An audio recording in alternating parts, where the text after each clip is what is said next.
Di suatu tempat yang mungkin tidak banyak orang perhatikan, hari-hari berjalan dengan cara yang sedikit berbeda.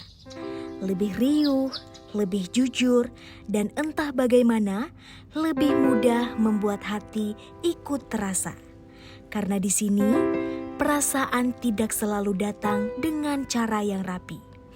Ia bisa muncul di tengah tawa, di sela-sela candaan yang sederhana, atau dalam momen kecil ketika seseorang tiba-tiba terasa lebih berarti. Seperti jatuh cinta yang datang diam-diam, tanpa aba-aba, tanpa perlu dimengerti sepenuhnya. Dan mungkin itulah awal dari banyak cerita. Bukan saat kita siap, tapi saat perasaan itu memilih untuk hadir. Assalamualaikum warahmatullahi wabarakatuh. Selamat siang. Perkenalkan saya Ibu Ica Nurul Fadilah.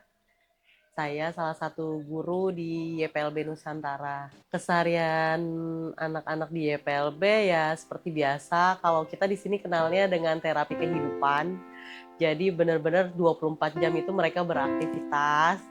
Dimulai dari kegiatan di asrama. Kegiatan di asrama itu mereka ibadah, sholat jamaah, ngaji, makan bersama, terus juga istirahat pastinya, terus juga bersih-bersih. Terus setelah itu mereka kegiatan belajar mengajar di kelas, di aula gitu. Ya seperti biasa, masuk jam 8, pulang jam 11 siang, mereka belajar mata pelajaran, belajar juga keterampilan-keterampilan gitu. Sih ya belajar dan belajar dan berkegiatan mas ya. Siswa-siswa di sini kan beragam ya disabilitasnya. Ada yang ungu, ada yang netra, ada yang grahita, banyak lah ya. Dan mereka itu ya sudah pasti berbeda sih dalam mengekspresikan entah itu bentuk emosi, dia mereka sedih, mereka seneng, mereka girang gitu kan. Ada yang mungkin anak autis, mereka kalau lagi girang loncat-loncat gitu tangannya sampai itu. Atau mungkin anak yang tunarungu ya cuma senyum aja gitu kan, karena memang ada hambatan di pendengaran, jadi ya mengekspresikannya datar. Atau anak yang Down syndrome ya nggak bisa ya gimana gitu kan, mungkin ya mengekspresikannya cuma melongo atau apa gitu ya, banyak sih mengekspresikan ini mereka ke satu sama lain, maksudnya ke teman-teman. Ya sih ya hampir setiap hari mereka berinteraksinya baik sama teman-teman gitu, bisa ngobrol bareng, bercanda bareng juga. Ya so far itu sih. Dan mungkin ada kayak yang ngirim-ngirim surat terus ketahuan sama gurunya suratnya. Ya sebenarnya sih ya kita mau nyikapinya wajar ya, karena memang itu kan udah fasenya mereka yang akan melewati fase itu. Cuman bagaimana kita di sini sebagai pembimbing, sebagai pengajar memberikan edukasi, pengertian kepada mereka bahwa ada batasan-batasan dalam berteman. Mereka harus benar-benar kita arahkan dan kita kasih pendampingan gitu loh. Ini nggak apa-apa loh kalau kamu merasa kamu tertarik atau suka sama misalnya kayak Adi suka sama Jawa gitu. Tapi harus seperti ini ya, berteman dengan baik ya, bersikap dengan baik ya gitu.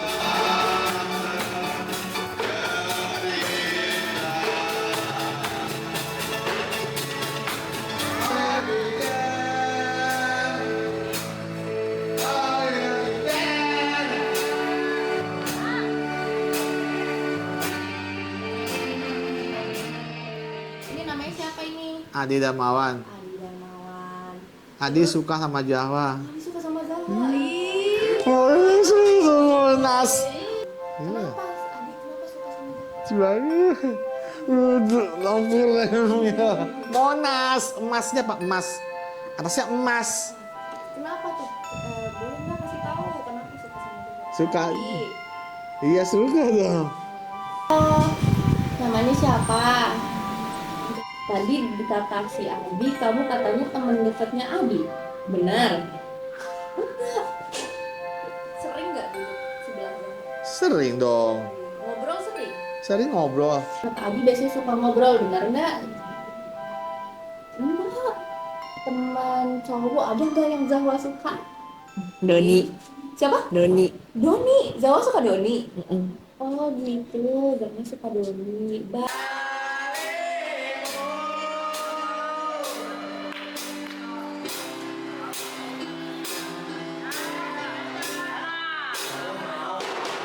Berarti tapi Zahwa sering ngobrol sama Doni. Iya.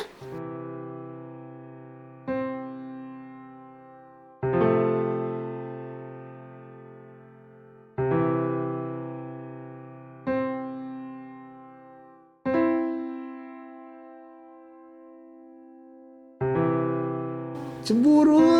Monas banget. Oh, Adi cemburu. Tadi ada demo di Monas, ada demo ditutup, dijelang-jelang demo ojol. Dia mau ojol ditutup. Di Monas, Merdeka Barat ditutup.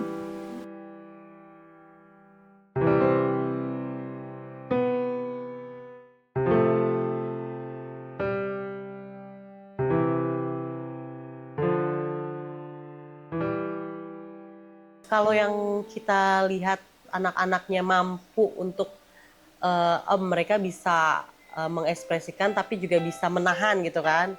Itu kita biarkan mereka ini dulu mengeluarkan ekspresinya, perasaannya, mengungkapkan perasaannya. Setelah kita tahu, kita adakan pendekatan-pendekatan, baru kita bimbing di situ gitu. Pakai bedak, pakai kutex sih cantik gitu, pakai baju lotion. Monas banget, Monas. Pintu Monas ada pintu masuk Monas, pintu masuk Cawan. Oh iya, di mana itu? Harus perlu didamping karena kan mereka nggak semuanya nalar mereka itu bisa mengerti, bisa paham gitu kan. Ada yang juga memang nggak ngerti malah ngejar-ngejar atau gimana. Ntar yang dikejar takut gitu. Kan biasa nyanyi. Nyanyi dong. Nyanyi di sini dong. Iya. Kalau nyanyi biasanya suka ngapain? Nunjuk. Sejuk Jawa. Nunjuk Jawa. Kalau sempurna Adi sama Jawa berdua.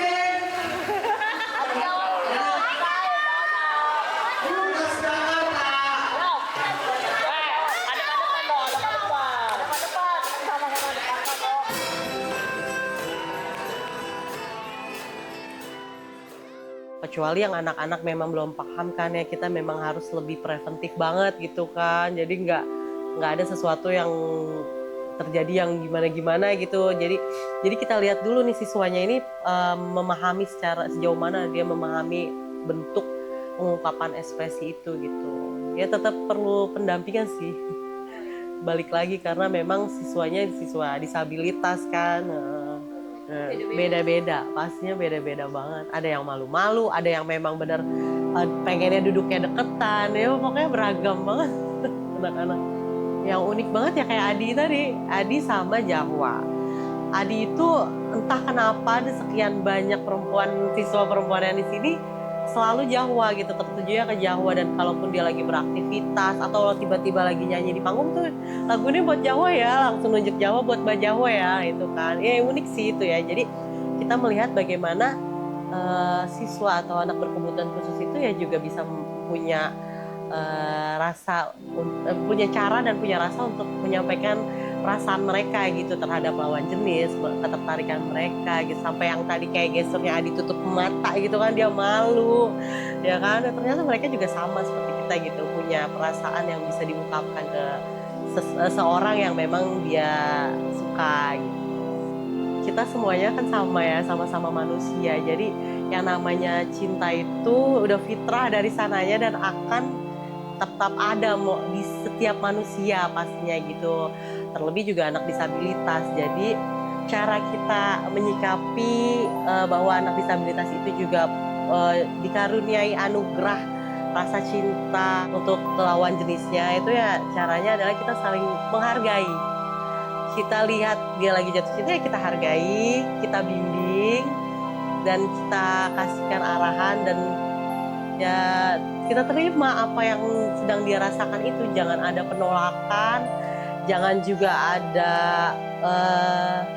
tindakan yang meremehkan, nggak mungkin lah ngapain ya kan, jangan ada yang seperti itu, karena ya itu langsung kita sama semuanya, sama-sama makhluk Allah yang Allah ciptakan, yang Allah berikan anugerah untuk bisa merasakan jatuh cinta. Jadi kita hargai, kita hormati, kita bimbing, dan kita terima gitu, kita jalani, ayo kita berdampingan gitu untuk saling menghargai perasaan jatuh cinta tersebut yang udah Allah kasih ke kita semua gitu. Gitu aja sih.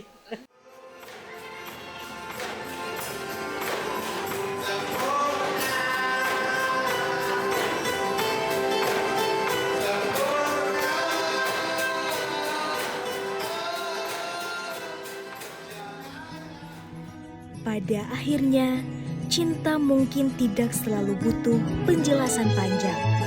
Ia cukup hadir di tawa yang dibagi dan perhatian kecil yang diam-diam berarti. Dan ketika kita melihat lebih dekat, yang terasa berbeda ternyata tidak sejauh itu. Karena perasaan selalu punya caranya sendiri untuk menemukan jalan pulang.